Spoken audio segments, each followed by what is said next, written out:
Okay, so when we're talking about recovering from cardio, one of the first things you need to be doing is drinking plenty of water. So somebody who's a salty sweater might need more electrolytes. A good rule of thumb is about half your body weight in ounces of daily water as a baseline. So if you weigh 160 pounds, about 80 ounces of water as a baseline. But if you are exercising and doing a lot of sweaty cardiovascular work, you need to be taking in more water because of that as well. So drinking throughout your session, even a 1% body weight reduction in water by just in general throughout the day means you're dehydrated. So keeping up that water is super important. Also the time of year, if you are in a place that's always hot out, you're going to be needing to drink more water versus where I am, where I'm filming this right now. It's winter outside, so just me going out in the world, I'm not going to be taking as much water because I don't need as much right now. During the summertime, I do increase my water intake because of that specifically. In addition to this, you might need to increase your carbohydrate intake a little bit. As we talked about earlier, carbohydrates, when broken down, are stored into muscle glycogen.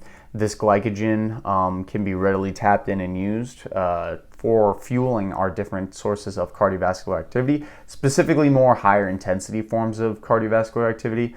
I like to time these around my sessions if I was trying to be super intact. So something that's lower fiber and fat, having those around the session. So a great example of this would be like fruit or some bread that isn't whole grain, so kind of white bread. Just something that has very little fiber, very little fat, maybe moderate protein, that's okay.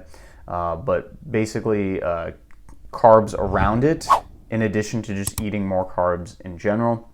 And this is if you're doing a lot of cardio. If you're just going out for a walk every day, 30 minutes say, you probably don't need to be pushing this. But if you're doing more higher intensity activities specifically, yes, you should be increasing your carbohydrate intake very slightly. Around 1 gram of protein per pound of body weight. Protein helps with regeneration of all the different tissues of our body, regardless if you're doing cardio or not, so you need to be getting that protein in.